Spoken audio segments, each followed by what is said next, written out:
지분들 여러분들 어려워했던 거 한번 다시 한번 점검해드리고 어려운 문제들 통해서 심도 있게 설명드릴 테니까 같이 한번 처리해 보자고요.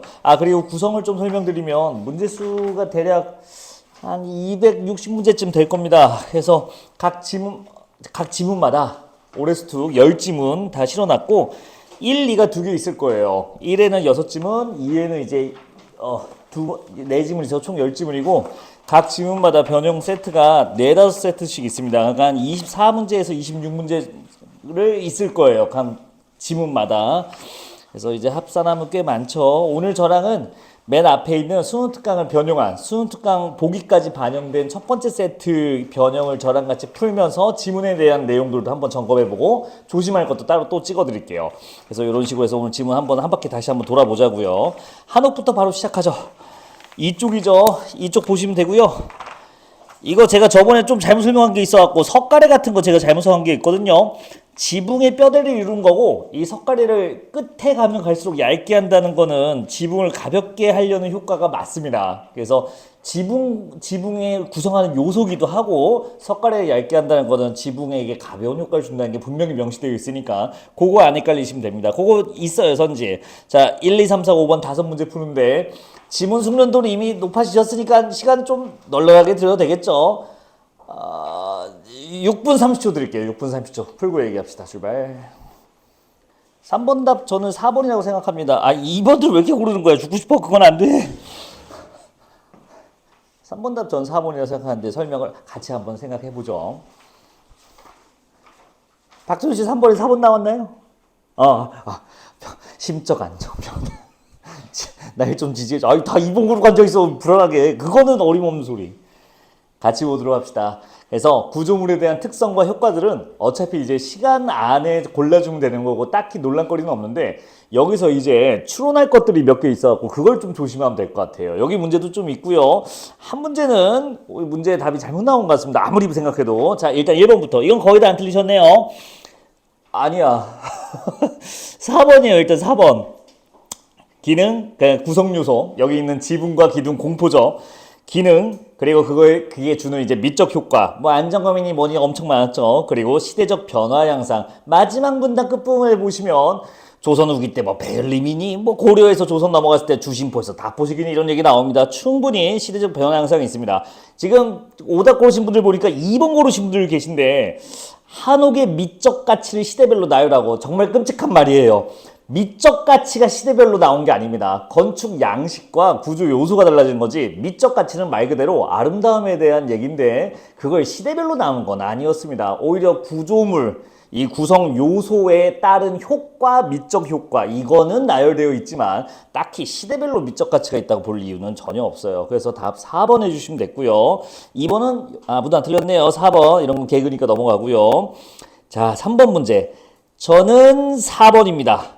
자, 볼게요. 일단 선지 4번인 답 이제 적절하지 않은 걸 고르라고 했는데 4번인 이유를 제가 말씀드려 볼게요. 다포식은 장식적 화려함. 오케이. 여기까지 화려한 거는 다들 동의. 근데 건축물의 권위를 표현. 권위는 그러면 이 지문에서 어디서 언급되냐고 하면 초반 부분 기둥 얘기할 때 권위가 언급돼요. 몇 문단 오시냐면 2문단 보니까 2문단 밑에서 두 번째 줄 거기 있네요. 기둥의 높이가 건물 또는 주인의 권위를 딱 한 번 나옵니다. 권위는. 기둥의 높이였어요. 기둥의 높이가 권위를 상징하는 거라고. 근데 다포식은 화려함을 얘기하는 거죠. 근데 이렇게 생각할 수도 있어요. 이거 공포는 기둥 높이도 보완한다고 되어 있잖아요. 근데 이거는 다포식의 특징이 아니라 그냥 공포의 특징입니다. 약간 다포식이 주포식에 비해 더 권위를 내세운다? 아니요. 그런 건 말이 안 돼요. 그냥 공포 자체의 특성이고 다포식의 화려함 때문에 권위가 세워진다는 건 더더욱도 인과가 맞지 않습니다. 답이 4번이 확실하고요. 해설에 나온 선지 3번이 이제 답으로 나왔는데 아니에요. 이 정도는 충분히 추론 가능한 영역입니다. 3번에 선지 3번 볼래요? 주심포식, 구조적 단수성. 맞아. 소규모 건축물에 주로 사용됐다. 일단 그 말은 직접 없는데 다포식이 어디 썼는지 보시면 큰 건물에 많이 썼대요. 왜? 이유가 더 많이 깔아놨으니까 지붕을 더 단단하게 지지할 수 있으니 큰 건물에 쓰는 게 다포식이었다. 그럼 우리는 충분히 추론할 수 있죠. 주심포식은 다포식에 비해 작은 건물에 썼겠군. 큰 건물에 안 썼겠군. 최소한. 작은 건물에 썼겠다까지는 아니어도 큰 건물에는 주심포식을 쓰기 어려웠겠군. 이 정도면 충분히 작은 건축물에 주로 사용됐겠군이라고 추론한 거는 4번 선지와 비교했을 때 훨씬 더 괜찮은 말이 됩니다. 답 4번이 맞는 것 같아요. 그리고 2번들 왜 이렇게 고르고 있어? 선지 2번 봐봐요. 주심포식과 다포식 이거 왼쪽 페이지 갈 필요 없어. 그냥 맨 위에 봐. 그 문제 그냥 맨 위에 그 맨 줄 봐봐. 고려시대 주심포식이 조선시대에는 다포식으로 이 정도면 주심포식 다포식 한국 건축 서로 다른 시기 대표 양식. 괜찮죠. 주로 사용되던이라는 서술 정도면 충분히 대표하는 양식이라고 대체해도 괜찮은 말입니다. 자, 2번 맞는 말이고요. 됐을까요? 자, 혹시 다른 의견 가지신 분 계신가요? 넘어갈게. 4번 문제는 답을 고르는 데는 지장이 없을 것 같아요. 5번 고르는데 나머지 선지를 조금만 봐봐요. 선지 1번 볼게요. 기억이 뭐였냐? 기억, 귀소슴, 니은이, 조로, 디귿이, 홀치기. 처만 깎는 거죠. 선지 1번. 자, 기억, 니은, 디귿 중에 뭐가 적용돼? 그거 생각해봐. 기억에만 적용돼요. 구조적 안정감, 구조적으로 잘 받쳐주는 거, 든든하게 해주는 거잖아요. 구조적 안정감이. 기억만 하고 있고요. 나머지는 딱히 구조적으로 안정되는 게 아니라 그냥 미적 효과를 위해서 해놓은 겁니다. 그렇지 않나요? 귀소슴도 그렇고 조로도 그렇고 홀치기도 그렇고 다 미적 느낌을 시각적 안정감을 주기 위한 거지 구조적으로 안정되는 건 아니에요. 이 지문에서 구조적 안정감은 좀 더 건물이 튼튼하게 지지할 수 있다는 걸 의미합니다. 그래서 1번 답은 아니었고요. 2번 곡선미와 웅장함은 딱히 없었습니다. 크기랑 비례했었죠. 패스하고요. 선지 3번 건축물의 수적 상승감을 강조하여 권위적 이미지를 표현한다. 요거 일단은 어림도 없고요. 홀치기하고 조로 때문에 답으로 가는 거는 어림도 없고 좀 과하게 좀 추론하자면 기억이 아슬아슬하게 들어갈 수도 있어요. 귀소슴이. 왜냐하면 귀소슴의 효과가 뭐냐면요. 지붕이 상승하는 느낌을 주기도 한대요. 그러면 아까 기둥의 높이와 관련된 게 권위였으니까 아슬아슬하게 이 지붕이 높아져 보이는 효과를 준다?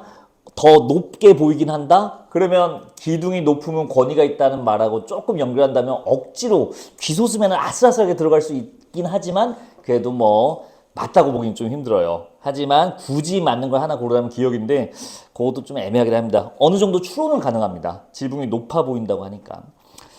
하지만 답으로 고르기는 좀 너무 빈약하죠. 4번 개방감 묶고 갈게요. 이건 아래 보기에서 보고요. 선지 5번입니다. 결국에는 무게감 감소. 여러분들 무게 감소가 아니죠. 무게감을 감소하니까 가벼운 느낌을 이렇게 표현한 거잖아요. 셋 다 가벼운 느낌이라는 언급이 있으므로 무게감 줄인다. 괜찮죠? 답 5번 해주시면 되고요. 자, 5번은 보기 몇 번 봤죠? 이게 변형 풀고 원본 풀면서 보기 밑에서 6번째 줄 보시면요. 그래서 여기서부터 한옥의 텐마루나 처마는 안과 밖을 잇는 연결 공간 답이 나왔네요. 자, 5번의 답. 뭐야 이거? 그런 것도 필요 없었구나. 5번의 답 그냥 5번 해주시면 되고요. 개소리가 갑자기 현대적 해석이 나와 있어. 선지 3번 때문에 제가 지금 이거 봤네요. 선지 3번 볼래요? 첨안을 통해 내부와 외부 공간의 경계를 모호한 것. 이 지문에는 없어요. 보기에만 있어요. 그래서 이 보기에 있는 정보도 우리한테 푸는 단서로 온 거니까 당연히 이것도 맞다고 해줘도 되는 겁니다. 분명히 지금 본거에서 텐마루, 처마 모두 다 내부 연결해주는 역할을 한다고 했으니까 3번 괜찮았어요. 다음. 자, 나머지 20문제는 님들이 풀어보시고요. 과제로.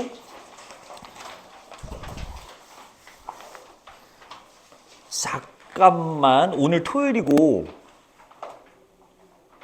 우리 좀 이따 보는 거 열심히 풀어야겠는데 여러분들 이거 미안합니다. 이거 열심히 풀어봐. 직보 때 또 줄게. 얼른 와. 풀기 싫으면 말고 풀 수 있는 데까지 풀어. 아니면 너무 많다 싶으면 내가 약하다고 하는 부분 위주로 하면 되죠. 어차피 비슷한 거 계속 변형이니까. 거기를 선택하셨군요. 그래, 나도 좀 부담스러워. 이거 잘 컨트롤 해줘. 건드리지 말라는 거야. 야, 이거 외국에서 욕이야 임마. 쓰지 마. 할 거면 이렇게 해야지 임마. 다음 질문 가볼까요? 단군 이야기입니다. 16쪽이에요. 16쪽. 똑같이 시간 재드리고 할게요. 보기도 익숙한 보기 있을 거고 4번 문제 좀 많이 어렵습니다. 이게 다 맞는 얘기 같은데 하는데 여기서 요구한 정확한 답을 골라줘야 돼요. 인과로 묶여 있어야 됩니다. 1 해, 1. 오른쪽 거. 자, 시간 똑같이 6분 30초 드릴게요. 이 정도 시간 괜찮죠? 시간 재드릴게요. 출발. 뻘쭘. 가서 사과해야 돼. 농담이었는데. 좋은데, 여기? 뭔 얘기 하려고 했지? 같이 봅시다. 이걸 구조는 이제 여러분들이 좀 보시면 되는데 문제로 설명드릴게요. 여러분들 1번 괜찮죠 않아? 실종성 여부를 두고 실종한다고 한 얘도 있고 실종하지 않는다고 한 얘도 있나? 있어요. 이문단 보시면 에도 시대 때부터 봤던 일본 애들 나오고 여기에 스사노 마코토 나 그의 아들로 파악하려고 했대요. 그 당시 에도 시대 때 이 단구를 접했던 일본인들이. 그래서 얘들은 단구를요 실존의 역사적 인물과 같이 서술한대요. 얘들은 실존적 인물로 본 겁니다. 그쵸? 근데 산문단 내려오면요 이 일본인들 얘기가 나오는데요. 얘들은 허구의 이야기다. 그냥 나중에 만들어진 그러니까 이만희시 류라는 사람이 한 말로는 이거 다 뻥이다 라고 한대요. 어때요? 실존수 여부에 대해서 대립되는 관점이 있나요? 아니요. 얘네 둘은 대립하는 게 아닙니다. 같은 팀이잖아요. 1번의 선지 1번. 실존성 여부를 두고 대립하는가? 아니요. 실존성에 대한 의견이 다르지만 놀랍게도 대립하지 않습니다. 다 식민사학으로 분류돼요. 그러니까 이 대립이란 말 자체가 안 되고요. 물론 여러분들은 아무도 안 골랐을 겁니다. 이 두 개를 절충했다는 것도 웃기잖아요. 패스하고요. 참고로 우리나라 학자들이 진짜로 단군이 존재했다 이런 얘기를 하지는 않아요. 이게 어떤 신화로서 상징적 의미 혹은 역사적 의미가 있다라고 해석하는 거지 우리나라 학계에서 실존 인물이다라고 얘기하는 소개하는 멘트는 딱히 없어요. 그래서 그거 조심해 주셔야 됩니다. 실존성 여부에 대해 언급되어 있는 거는 일본인 에도 시대와 근대 일본 학자들, 이 일본인들이라고 나와 있는 그 둘이에요. 자, 1번 답 아니었고요. 2번은 이거 초반에 나쁘지 않아요. 특정 집단, 일본이지 뭐. 역사 해석이 지닌 정치적 의도. 네, 정치적 의도 충분히 느껴집니다. 내선 일체 있었지 않나요? 일선동조론 있었네요. 근데 그것의 학문적 한계를 지적한다. 잘 생각해 보세요. 우리는 당연히 이제 거부감이 드는 역사 해석인데 이거에 대해 이 글이 한계를 지적하지는 않습니다. 그거에 대한 우리 학계의 반박을 제시하는 거지 이런 한계가 있다, 맹점이 있다 이런 얘기를 하지는 않아요. 왜냐면 어차피 신화에 대한 해석이라서 한계를 지적한 것 자체가 그렇게 불가능해요 사실상. 그래서 반박했다는 얘기가 있지만 일본 학자들 얘기에 무언가 문제점, 한계 이런 얘기를 이 글에서 언급하는 건 아니었습니다. 그래서 2번도 답이 아니었고요. 답은 3번입니다. 자, 상반된 해석. 어떤 해석이겠어요? 우리 학계와 식민사학의 학계 해석이 서로 상반되는 거 맞고요. 그 배경, 네, 다 모두 다 여러 가지 정치적, 사회적 이유가 깔려 있었던 겁니다. 역사적 이유도 깔려 있고요. 배경 충분히 설명했고요. 후속 연구의 마지막에 살짝 나왔죠. 3번 답해 주시면 됩니다. 선지 4번의 역사 기록의 진위 여부 판단하기 위해 아니요 지금 이 글은요 이게 진짜인지 가짜인지 밝히는데 별 관심이 없어요. 여기 소개된 분들은 어떤 의미를 갖고 있냐 갖고 지금 의견을 소개하는 거죠. 님들아 제일 어려운 게 난 선지 5번이라고 생각했는데 이거 왜 틀려요? 역사적 사건의 시기별 해석 양상 맞아. 에도시대, 일제강점기, 해방 이후 그리고 그 양상이 달라요. 맞아요. 근데 왜 답이 아닌디? 현대 역사학에 미친 영향 마지막에 있잖아요. 이거 괜찮지 않나요 답으로? 고찰이요. 제가 생각할 때는 이 고찰밖에 없어요. 고찰은 깊이 있게 생각하여 깨닫다거든요. 근데 해방 이후 남북한학계에 계승되어 주요한 논지로 자리 잡았다. 이걸 고찰이라고 하기에는 너무 가볍게 소개하고 말아요. 현대 역사학계에 미친 영향을 고찰하고 있다? 아니요. 계승돼서 해석의 주요한 논지로 사용되고 있다까지 언급하는데 이게 영향을 고찰하고 있다기에는 너무 가볍게 소개됩니다. 굳이 5번에 11을 걸자면 요거고 근데 나쁘지 않은 선지예요. 이것도. 이거 골라도 괜찮습니다. 솔직히 말해서. 다만 고찰이란 말이 하기에는 너무 비중도 적고 너무 가볍게 소개됐어요. 그래서 5번 답보다는 3번들 고르신 것 같습니다. 넘어갈게요. 자, 이번에 답 쉽네요. 1번입니다. 토테미즘 보고 오시면 되는데 선지 2번만 좀 볼까요? 아니 뭐 이걸 고르신 분은 없지만 토테미즘 관점은 세계사적 보편성을 근거로 이거 맞아요. 세계사적 보편성. 다른 전 세계에서 일어나는 보편적인 현상이야라는 이론을 끌고 와서 단군 신화를 해석한 겁니다. 그럼 어디 말이 있냐면 16쪽에 왼쪽 다단 밑에서 있었죠. 여긴데요. 밑에서 5번째 줄입니다. 16쪽 왼쪽 다단 맨 밑에서 5번째 줄 보시면 사회에서는 동물의 부족의 토템으로 삼았다는 세계사의 여러 사례 소개. 네, 여기서 세계사적 보편성을 끌고 왔다는 말이 성립하게 되는데 문제는 근대 학문은 이제 오른쪽 다단에 있잖아요. 오른쪽 다단 두 번째 문단 보시면 여기가 지리학, 생태학, 정치학 같은 근대 학문 관점.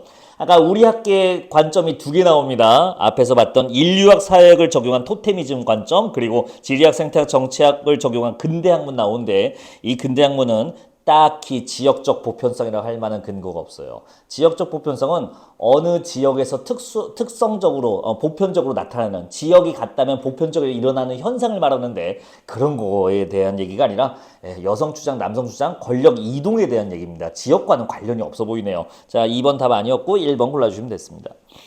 3번 봅시다. 이거 답 1번 그냥 됐죠? 넘어갈게요. 아까랑 비슷한 얘기가 돼버리네요. 아래도 뭐 종교 실존 여부 패스. 4번, 다 맞추네? 그래? 일단 1번 답이고요.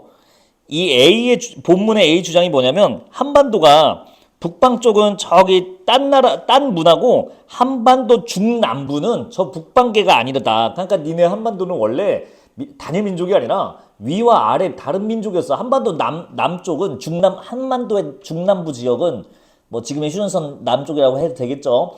사실상 일본이랑 같은 문화야 라고 얘기한 거래요. 그러니까 이걸 반박하기 위해서 써야 되는 자료들이 나열되어 있는데 1번 답이 제일 무난합니다. 보기 보시면 신석기 시대 유물들이 다 저 북쪽 여기에 영향을 받았다. 그리고 이때 유물들은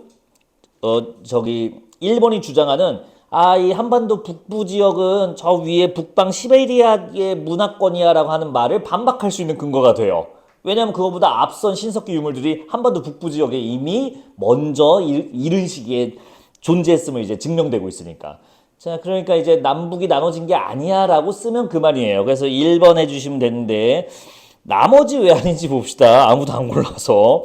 2번 어때요? 2번.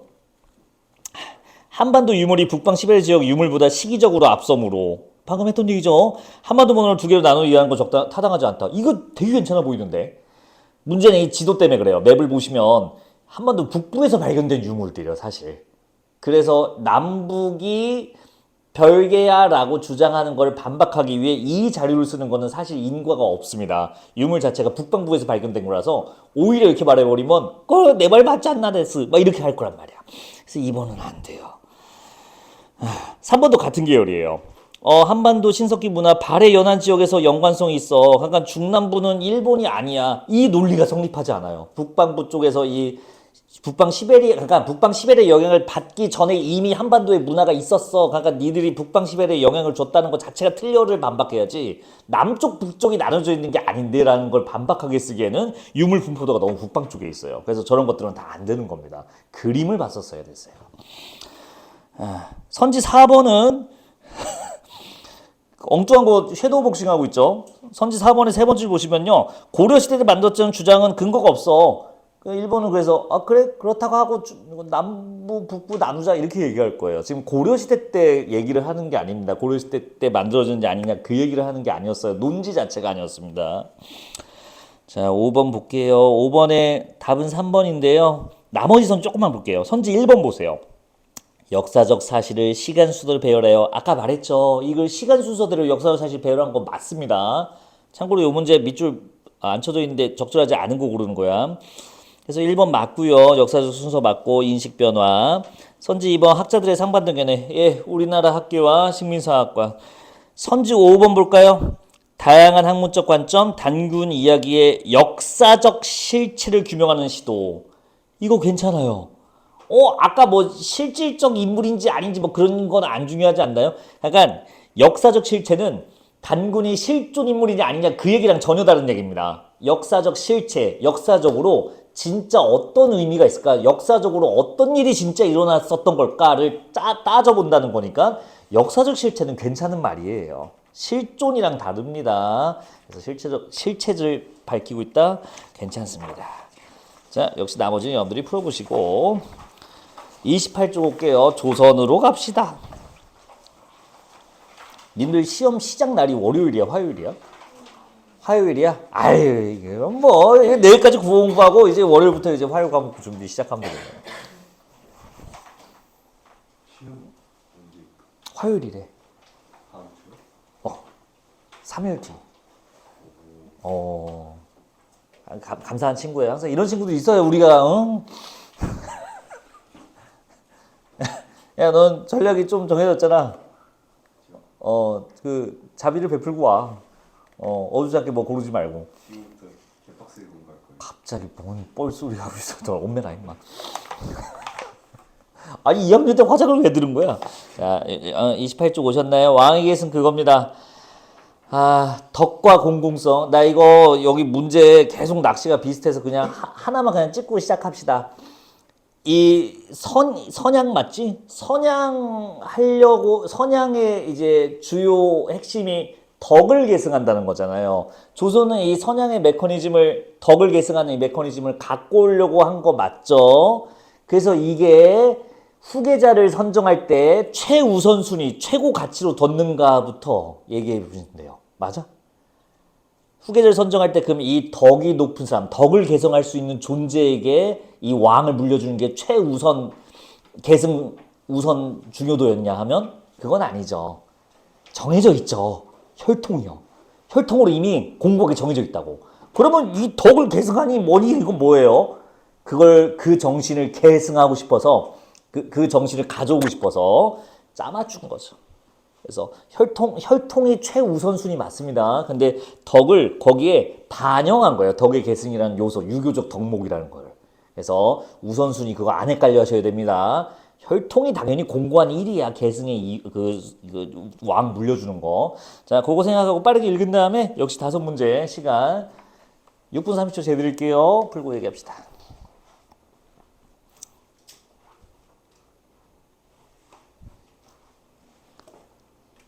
보리만 잘 보고 있니? 1번의 답 3번입니다. 5번 아니죠? 예시는 없습니다. 예시는 보기에 깔려있지 이 지문에서 구체적으로 어떤 사례, 이 선양의 사례를 소개한 거는 딱히 없었습니다. 약간 이제 왕이 물려준 것 자체가 없었어요. 계승. 2번의 답은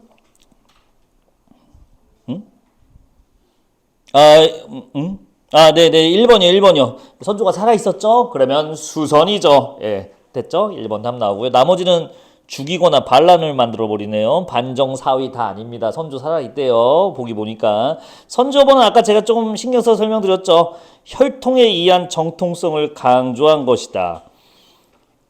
광해군이 왕위 계승을 수락한 것은 잘 생각해봐요. 혈통이 우선순위로 계승되는 건 맞는데요. 왕위 계승을 수락한 거가 혈통 정통성을 강조한 건가? 그 두 개는 인과가 상관없어요. 이걸 왕위를 계승 수락한 거는 말 그대로 수선했기 때문에 덕을 기반으로 한 계승이라는 점이 강조되었다라고 본문에 써 있거든요. 그러니까 강조한 거는 수선에서 강조한 건 뭐냐고 하면 혈통에 의한 정통성을 강조한 게 아니라 바로 28쪽 왼쪽 다단 아래에 써 있어요.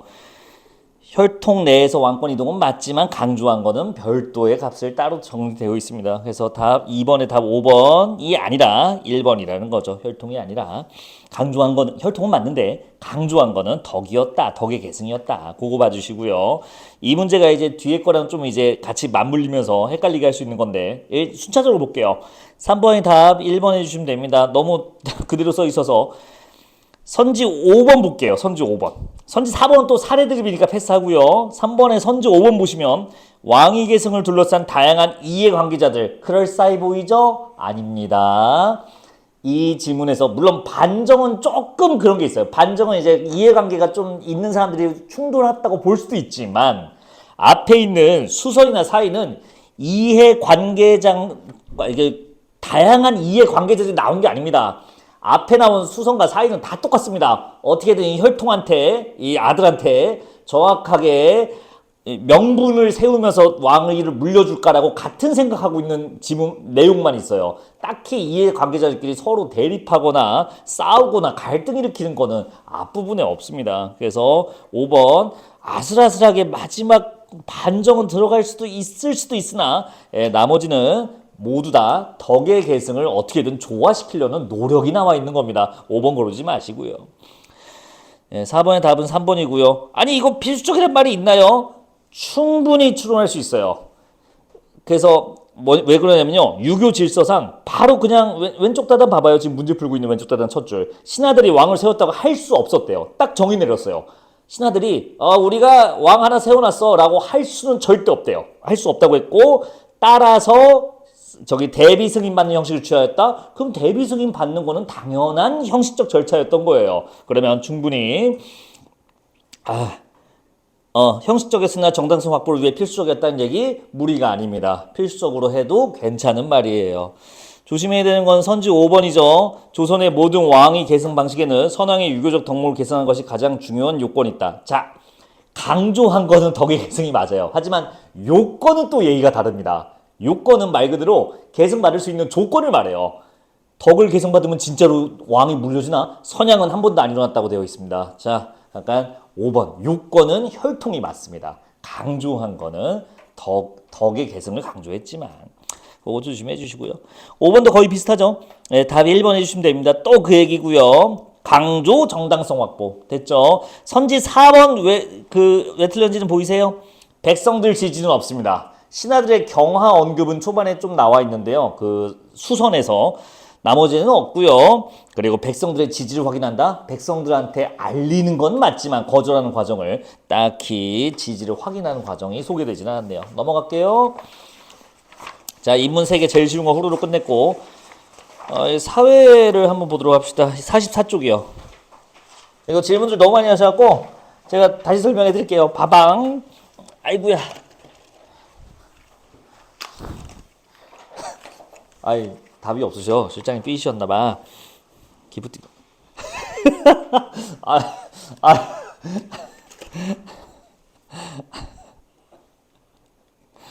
나 카톡 하는 거 줄게.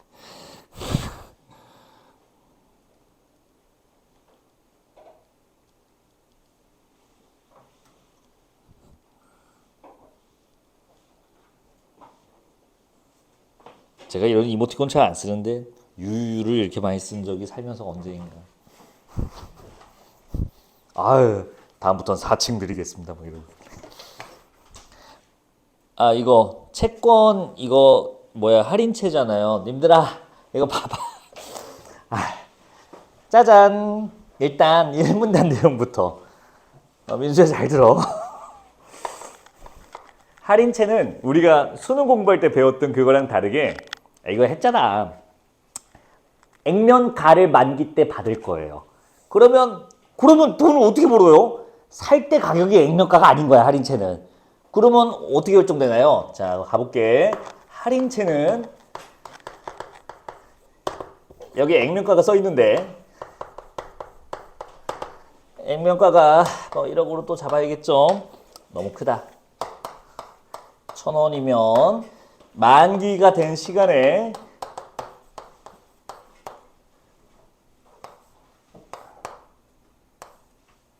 만기가 되는 날에 저 돈을 받는 거예요. 그러면 당연히 이거보다 더 싸게 사야 됩니다. 그러면 얼마큼 더 싸게 사나요 하면 금리가 기준된대요. 시중금리. 1문에서 여러분들이 이해할 건 이겁니다. 그러면 시중금리에 따라 이 할인채 가격이 결정되는데, 그쵸?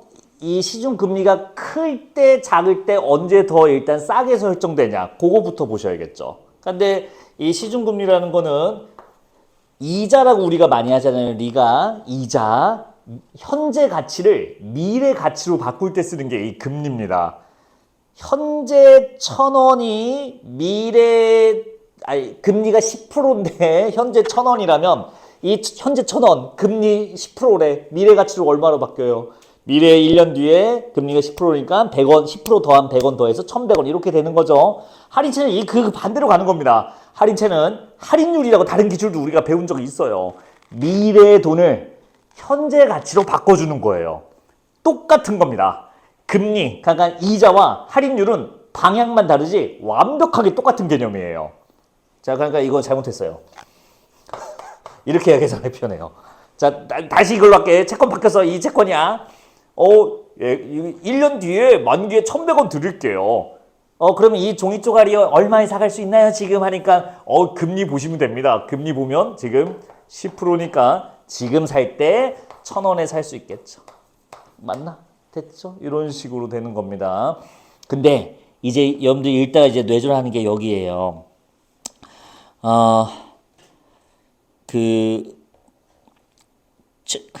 어디였어? 잠깐만.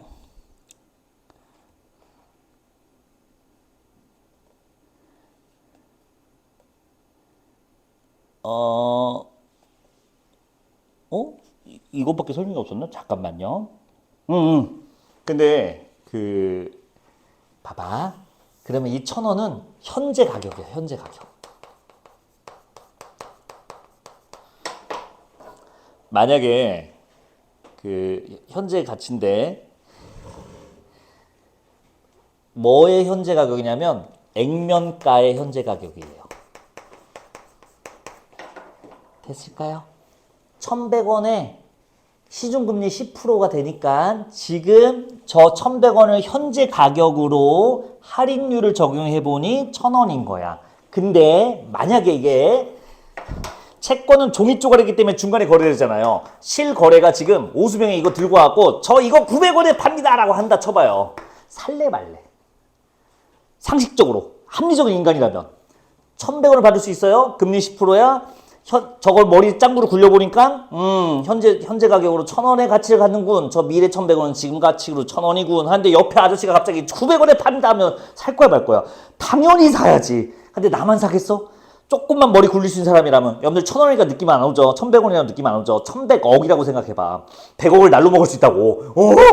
1년이면 100억이? 막 이렇게 생각 든다고. 여러분들 안 가겠냐고. 자, 근데 나만 가겠어? 옆에 있는 얘도 같이 오겠죠. 그래서 그럼 걔는 뭐라고 하겠어? 900원 내가 살게 하는데 스톱! 나는 910원에 사주겠어. 이렇게 말한다고. 그러면 가만히 있겠어? 다 달라붙어요. 나는 920원, 나는 930원. 왜? 이미 계산 끝냈거든. 이거는 1,000원의 가치를 가진 건데 900원에 팔고 앉아있으니까 계속 경쟁이 붙어요. 어디까지 경쟁이 붙어요? 여기까지 경쟁이 붙어요. 그러니까 결국에는 이 가격에 거래가 돼요. 결국에는. 반대로 실거래가 1,200원에 된다고 쳐봅시다. 사요, 안 사요? 지금 1,200원에 팔겠대, 이 종이 쪼가리를. 1년에 미친놈이죠. 말도 안 되죠. 그러면 안 사요. 안 사면 어떻게 돼? 수요가 줄면 물건의 가격은 떨어지잖아. 인기가 없으니까. 오수병 눈물을 머금고 이제 파격 할인 세일 한다고. 자, 1,100원 살 거야 말 거야? 왜 사? 미쳤어. 1년 뒤에 그냥 원금 분들은 말도 안 되지. 자, 그러면 여기는 어때요? 1,050원 사실 분 없으세요? 하면 안 사요 그래도. 왜?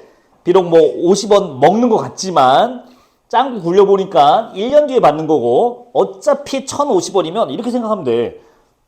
그러면 뭐하러 저 채권을 사? 그냥 은행에 넣어서 10% 먹고 말지. 더 많이 주는데. 이렇게 생각한다고.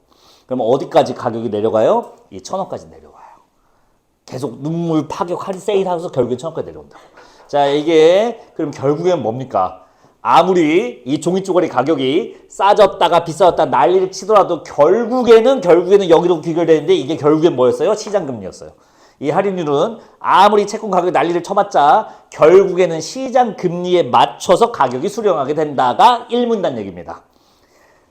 됐죠? 현재 가치로 바꿨을 때 가격보다 왜? 다녀와. 현재 가격보다 낮으면 사람들이 경쟁하기 때문에 가격이 올라가고요. 현재 계산한 현재 가치, 할인율을 반영한 현재 가격보다 더 비싸면 계속 할인해서 여기까지 내려온다. 이 얘기가 1문단이었습니다. 여기까지는 할만했죠. 자, 이제 여러분들이 이제 다 싫어하는 이거. 장기 채권일수록 왜 만기 수익률이 양의 값이고 왜 금리 하락과 금리 예상을 통해 왜 바뀌는가? 그거 잠깐만 봐봐요. 쉽게 하기 위해 날먹하기 위해 나 그냥 치트키 좀 쓸게. 근데 그냥 경제지 조금만 쓸게. 근데 이거 갖고 있으면 좀 편할 것 같아요. 수익률을 이렇게 하시면 돼요. 여기 만기 수익률부터 해서 별별 소리가 다 나와서 힘들어하는데 님들아 수익률 간단하게 생각하자고. 채권 시장에 들어오는 사람들은 목표가 딱 하나야. 뭐 경제 부흥, 뭐 제2의 우리나라 부흥기 막 그런 게 아니라 내가 지금 돈을 얼마 정도 넣어서 시간이 지난 다음에 더 큰 이득을 얻고 싶다. 은행에 넣는 것보다 더 먹고 싶다. 이게 사람의 심리예요. 여기 들어간 사람들은 다 그거라고. 자, 그러면 수익률. 이 사람이 얼마큼의 수익을 냈는가 하면 내가 쓴 돈에 비해 받은 돈이 많으면 많을수록 수익률이 높은 거야. 그러면 이렇게 하시면 됩니다. 쓴 돈, 채권 시장에서 쓸 돈은 하나밖에 없습니다.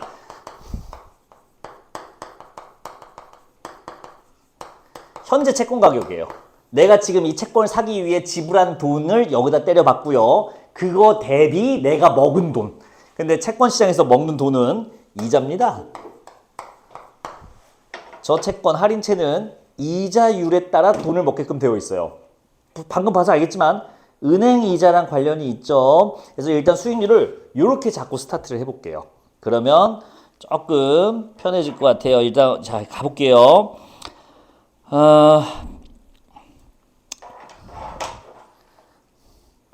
A, B, B 프라임 나오는데 써놓고는 해볼게. 곱하기 몇이었냐? 1만 원이었어? 1 더하기 A. 만 원이었는데 그냥 1,000원으로 할게.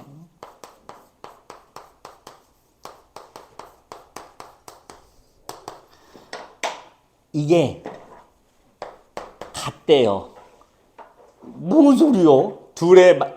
이게 A 수익률하고 B 수익률은 결국에 같아진다는 건데 이게 무슨 말이냐? 지문을 조금 볼까요?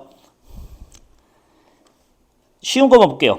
44쪽 보고 계시죠? 오른쪽 다단 1문단이라 할게요. 오른쪽 다단 1문단 밑에서 두 번째 줄이요.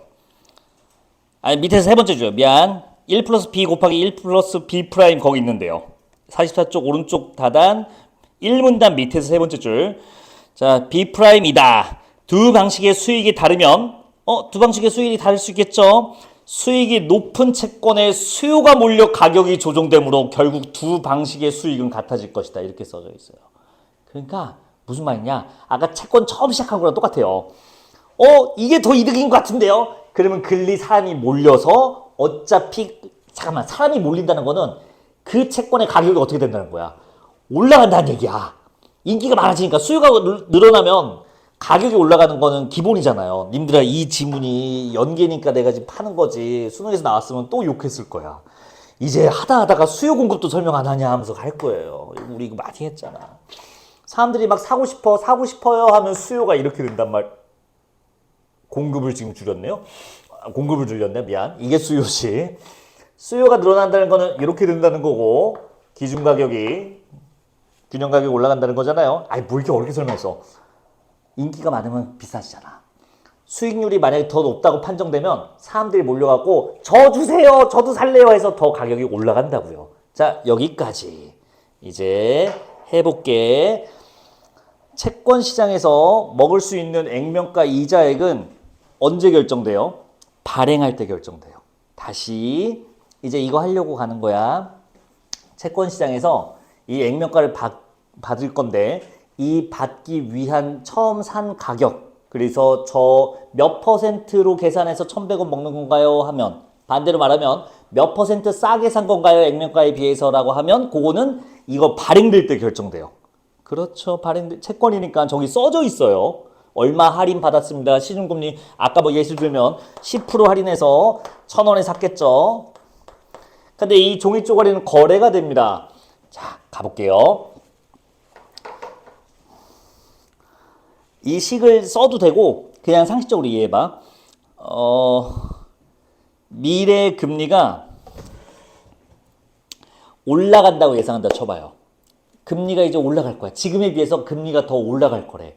그러면 이 채권 10%일 때 산 거거든요. 금리가 10%일 때 샀는데 금리가 14%가 된다고 쳐봅시다. 예상.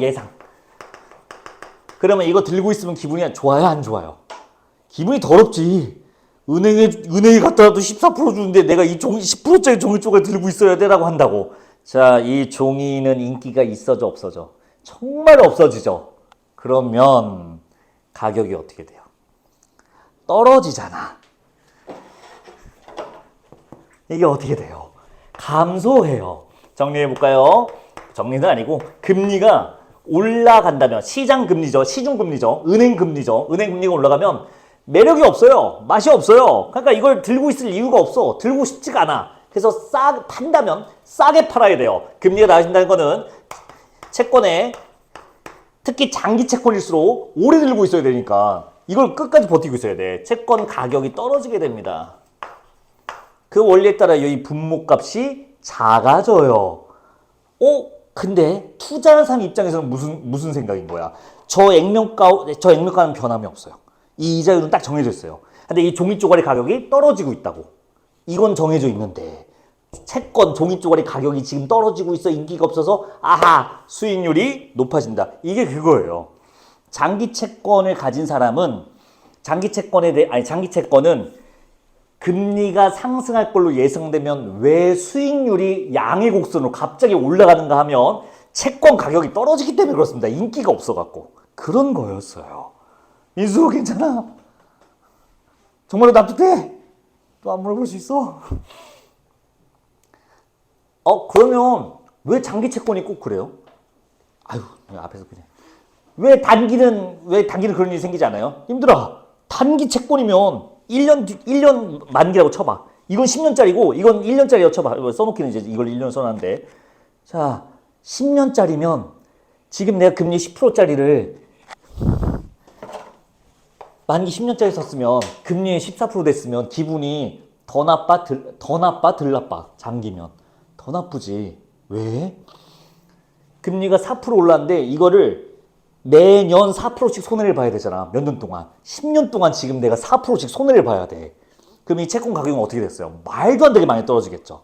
그런 거예요. 근데 단기라면 1년이라면 1년 뒤에 1,100원 받고 그 돈으로 다시 14% 넣어야겠다라고 하면 돼요. 손해가 생각보다 안 커요. 그러니까 단기가 민감한 거야? 덜 민감한 거야? 단기가 덜 민감한 거야. 이 채권 변화에. 왜? 만기가 곧 다가오니까 받고 다시 그냥 다시 새로운 거 넣으면 되거든. 올라간 걸로. 근데 장기는 그게 안 되잖아요. 결정된 걸로 가는 거니까. 여기까지. 자, 그럼 반대로 생각해 보자고. 금리가 하락할 거래. 10%였는데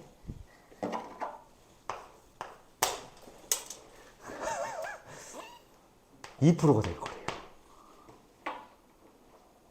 어때? 천사가 따로 없죠? 자, 이제 어떻게 하겠어, 사람들이. 나도 그 채권 살래. 더 올라갈 거야, 가격이. 난 1,000원에 사는데 더 비싸게 팔. 물론 1,100원만큼 못 받지만 1,000원보다는 더 팔 수 있습니다. 자, 채권 가격이 어떻게 돼요? 올라가죠. 수익률은 어떻게 돼요? 떨어지죠. 금리가 하락할 걸로 예상되면 수익률은 왜 음의 곡선을 갖는가? 수익률은 왜 감소하는가? 바로 채권 가격이 오르기 때문에. 왜 올라요? 인기가 많아지니까. 그런 거였습니다. 즉 채권은 이미 발행했을 때 액면가와 금리가 정해져 있습니다. 처음부터. 채권 가격 종이 쪼가리만 바뀌기 때문에 일어나는 현상. 아까 우리가 여태까지 풀었던 기출하고 큰 틀에서는 똑같은 거였어요. 액면가 이자는 고정됐는데 종이 쪼가리 가격이 변하는구나. 그로 인한 현상들을 표현한 건데 조금 빡세게 나온 거죠. 됐을까요? 자, 3개 정리해 볼게요. 지금 막 이러쿵저러쿵 막 얘기했는데 1문제에서 한 얘기. 왜 시장금리와 채권 현재 가치는 왜 같아지는가? 수요 공급 원리 때문에 가격이 알아서 조정돼요. 그 금리에 맞춰져서 경쟁이 붙는 거죠. 그리고 두 번째, 왜 금리 상승 하락 예상했을 때 할인채의 수익률이 양이 되고 음이 되는가? 자, 금리가 올라가면 기분이 나쁘기 때문에 채권 가격이 떨어지기 때문이다. 이렇게 하시면 되고요.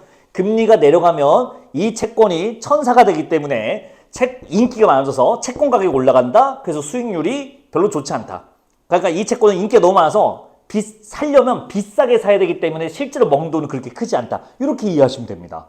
마지막 세 번째, 왜 민감하고 민감하지 않다는 얘기가 나오나요? 하면 장기 채권이 왜 민감한가요? 라고 하면 그 손해가 오랫동안 누적되기 때문에 민감한 거예요. 혹은 그 이익이 계속 누적되기 때문에 인기가 더 많아지거나 그래서 단기는 그냥 만기 때 딱 끝내고 새 거 그냥 들면 되거든. 그때 높은 금리로. 근데 장기는 그게 안 되니까 금리가 변할 때마다 오 하면서 이제 민감하게 반응할 수밖에 없는 거였던 거예요. 자, 여기까지. 별거 아니었죠? 트라이 해봅시다. 이제 다시 1번부터 5번까지 5문제 6분 30초 드릴게요. 출발. 그만 쳐자고.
엄두가 안 나네.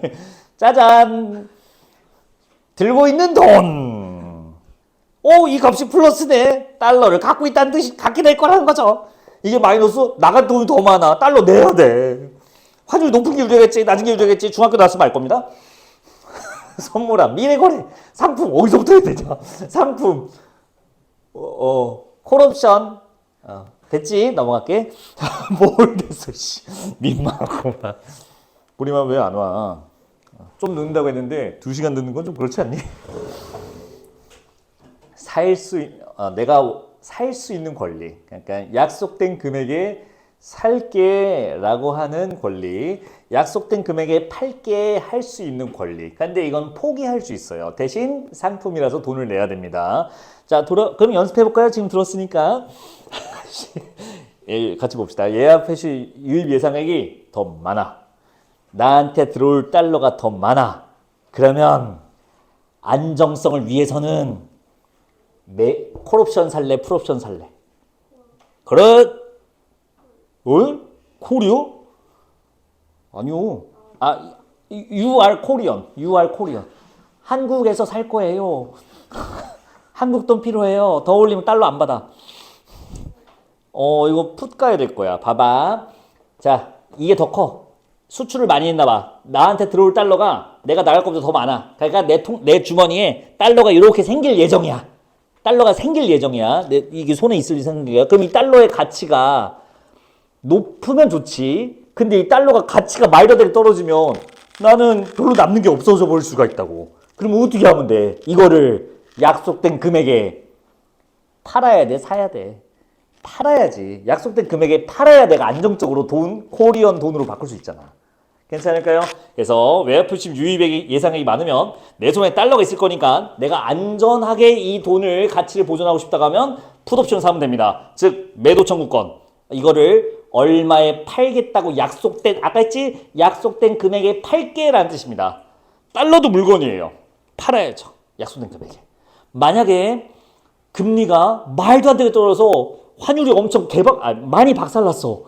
그러면 어떻게 하면 돼요? 풋옵션을. 행사에서 약속된 괜찮은 가격에 그냥 팔면 돼요. 지금 환율이 800원인데요. 그때 1100원 걸어놨지롱. 1100원에 사갑. 난 1100원에 강매할 수 있다고.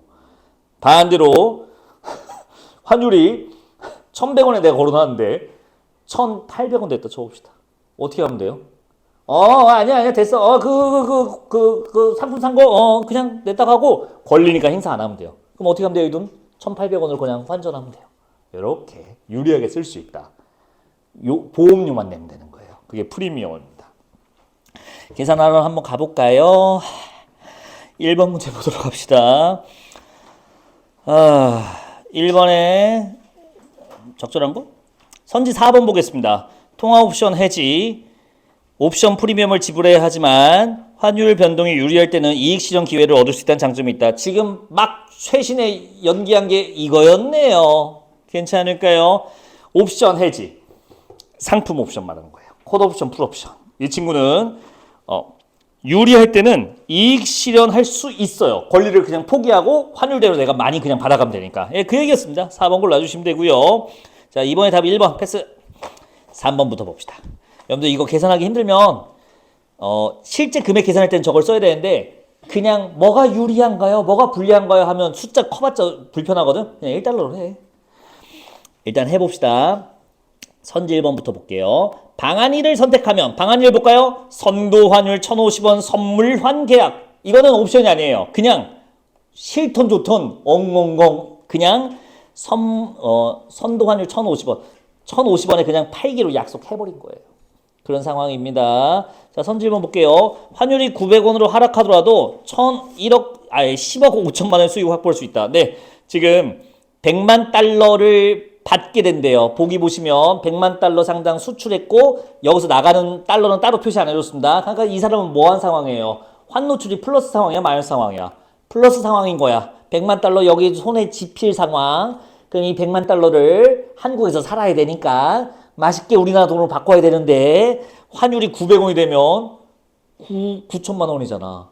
이거 환율 1000원일 때 팔았으면 1억인데 1000만 원이 날라갔는데. 자, 근데 만약에 1,050원에 팔기로 계약을 해놨다면 간단하죠. 예, 1억 50만 원이었나요? 5천만 원이구나. 아, 10억이구나. 100만 달러. 예, 저도 이제 그지라서 이런 돈이 없어서 감이 안 오네요. 예, 그래서 안정적으로 수익을 확보할 수 있다. 1번 괜찮네요. 여기까지 괜찮을까요? 선물하는 기본이에요. 미리 걸어놓은 거야. 현재 시세랑 상관이 없어요. 선지 2번 방안 2를 선택하면 여러분들 방안 2 보세요. 행사 가격 1,050원, 프리미엄 10원. 아마 1달러당 10원 말하는 거겠죠. 그다음 설마 전체가 10원은 아니겠지. 그리고 풋옵션이었네요. 풋옵션을 사놨어요. 풋옵션은 매도 청구권. 나 약속된 금액에 팔게 할 수 있는 권리입니다. 선지 2번 볼게요. 선택하면 환율이 1,050원 이상이 되면 옵션을 행사하지 않는 것이 유리하다. 계산하기 머리 아프신가요? 1달러로 해보세요, 님들아. 1달러로 해봐. 자, 1달러로 해봐. 1달러인데 환율이 1,050원 이상이 됐다. 그러면 옵션을 행사하면 얼마가 손에 떨어지고 옵션을 행사하지 않으면 손에 얼마가 떨어져요? 참고로 똑같습니다. 1달러만 하면 되니까 1달러당 10원이었잖아, 프리미엄. 자, 그러면 지금 환율이 1,050원이야. 1,050원 이상도 1,050원이니까 그러면 이거를 그냥 권리를 포기했다 쳐봐요. 그래서 그냥 1,050원 시세로 환전 받았어요. 근데 아까 프리미엄 얼마 냈죠? 10원 냈죠. 내 손에는 실제 얼마 있어? 1달러 팔아서 1,040원 있지. 자, 그러면 옵션을 행사해 봅시다. 1달러. 야, 옵션 행사할게. 보험료 10원을 이미 냈어요. 자, 그러면 행사하면 얘가 나한테 얼마 줘요? 1,050원 주죠? 똑같이 1,050원에 팔기로 한 옵션이었으니까. 그러니까 1,040원 똑같이 떨어지죠. 자, 1원만 올려봐요. 1원만. 1,050, 지금 시세가, 1달러 시세가 1,051원이나 쳐봐. 어떻게 돼? 행사하는 게 좋아? 그냥 환전하는 게 더 좋아? 그냥 환전하는 게 1원 더 먹잖아. 이 정도 계산할 수 있지? 그러니까 2번. 1,050원 이상이 되면 옵션 행사하지 않는 것이 유리하다. 정확히 말하면 초과하면입니다. 정확히 말하면. 왜냐면 이상이라고 했을 때 똑같다면 유리한 건 아니고 본전이다 정도고요. 1,050원 초과한다면 그때부터 초과한 금액만큼 이득입니다. 됐지? 그래서 원래는 2번 골라도 돼요. 원래는 틀린 말이야. 1,050원 이익 아니야. 원래는. 하지만 1,050원 1원부터는 이득이겠죠. 자, 선지 3번. 여러분들 프리미엄은 그냥 낸 돈입니다. 옵션을 살 때. 자, 방안 1과 방안 2 모두 환율 하락에 패스. 맞죠? 선지 4번. 방안 1과 방안 1은 방안 2와 달리 환율 상승 시에 이익 기회 폭이 맞습니다. 그냥 선물한 거래하고 옵션 권고하고 차이 바로 이익을 얻을 수 없다. 근데 이익을 가능성이 생긴다. 그 차이가 있었네요. 원리는 답은 되게 호탕하게 나왔네. 답 4번 해주시면 되겠습니다. 4번, 5번이 계산하는 문제죠. 천천히 한번 가보자고요. 내가 그냥 암산을 할게. 잘 못하지만 보기, 비기업 3개월 후 미국 수입 대금으로부터 100만 달러 지불해야 된다. 아이고 반대다. 이번엔 내가 100만 달러를 지불해야 돼. 그러면 3개월 뒤에 100만 달러를 팔아야 안전한 거야? 100만 달러를 살 수 있어야 안전한 거야? 살 수 있어야 안전한 거 괜찮아요? 달러를 지금 이따가 100만 원 내야 돼. 아니 100만 원이 아니라 100만 달러를 미쿡 아저씨한테 줘야 돼. 지금 수입한 대금을 한국 돈 주면 안 받는데 그럼 100만 달러를 어떻게 해야 돼? 안정적으로 구해와야 되잖아. 그치? 환율이 낮을수록 유리해요.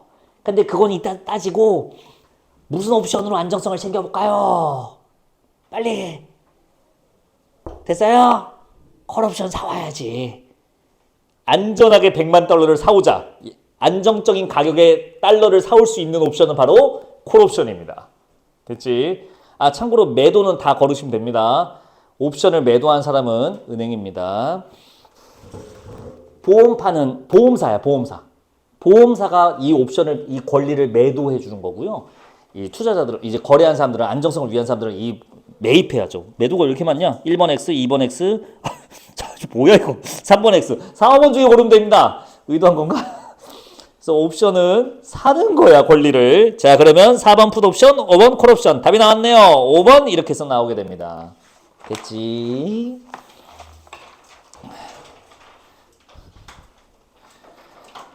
5번 문제 보겠습니다. C기업이고요. 달러화고요. 수출 예정, 수출해서 받을 돈 500만 달러, 수입 대금 지급, 약간 낼 돈이지. 여러분들 이 정도는 읽을 수 있지. 수입 대금 지급, 수입품에 대한 금액을 지불한다. 그러니까 낼 돈이죠. 보니까 200만 달러고요.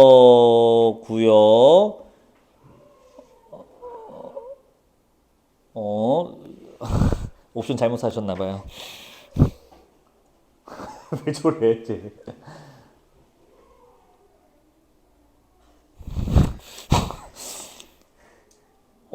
여러분들 내가 순노출 내가 계산을 잘못했나?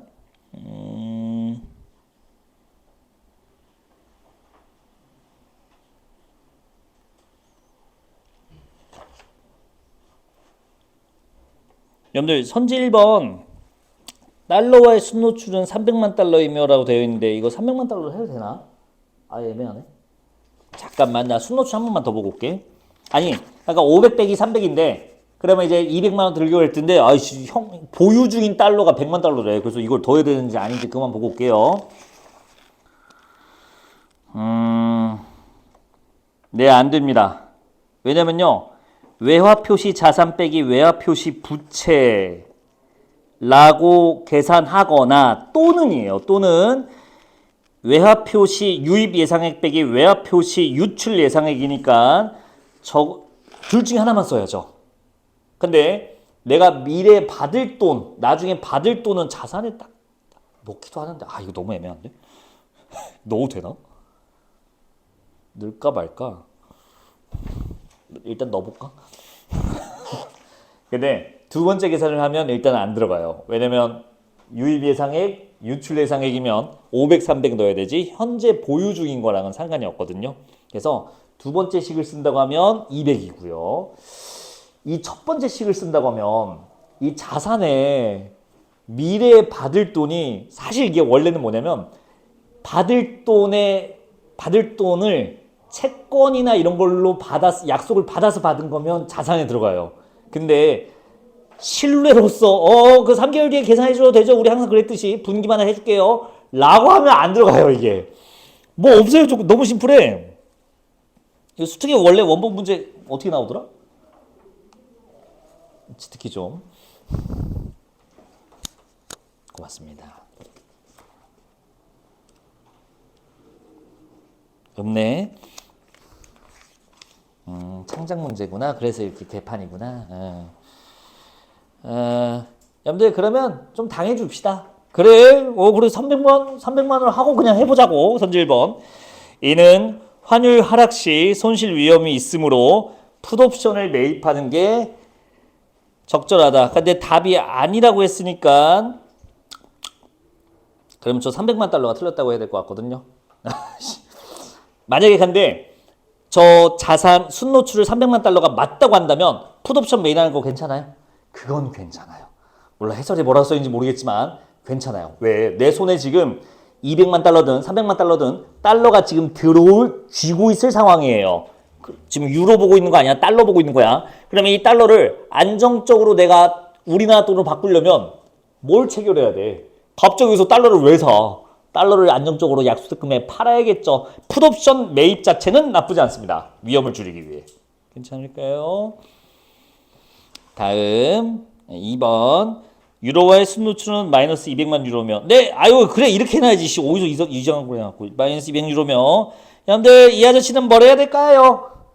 200만 유로를 내야 돼.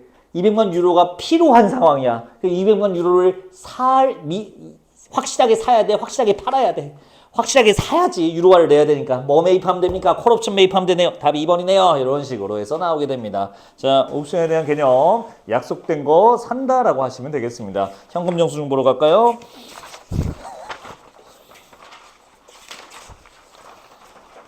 아니, 내가 고민을 했거든? 너무 많은 것 같아서 요 1을 오늘 주고 직보 때 2를 줄까 했는데 그건 아닌 것 같더라고. 그게 뭐야. 직보 때는 직보 걸 해야지. 그래서 원래 계획은 요 현금 영수증까지야. 근데 이건 왜 갖고 왔냐? 안 주는 것도 좀 이상해서 만들어 놓고. 그래서 과제 하시라고 드린 거니까 현금 영수증하고 갑시다. 과학은 제가 더 많이 설명할 게 사실은 없어요. 내가 뿌리균을 내가 어디까지 그냥 써있는 대로 이 과정 이거밖에 없더라고. 추론도 별로 없어. 현금 정수까지만 하고 갑시다. 괜찮을까요? 슬슬 피곤해하시는 것 같아서. 페이지 72쪽입니다. 이것도 풀고 얘기해 볼게요. 5문제 딱 깔끔하게 한 장이 있습니다. 시간 6분 30초 다시 해드릴게요. 출발. 같이 볼까요? 1번의 답 3번. 여기서는 신용카드와 체크카드 특성 비교 아니요. 둘을 묶어서 현금과 비교하고 있죠. 3번 답. 이거 저번에 풀었던 거랑 거의 비슷하네요.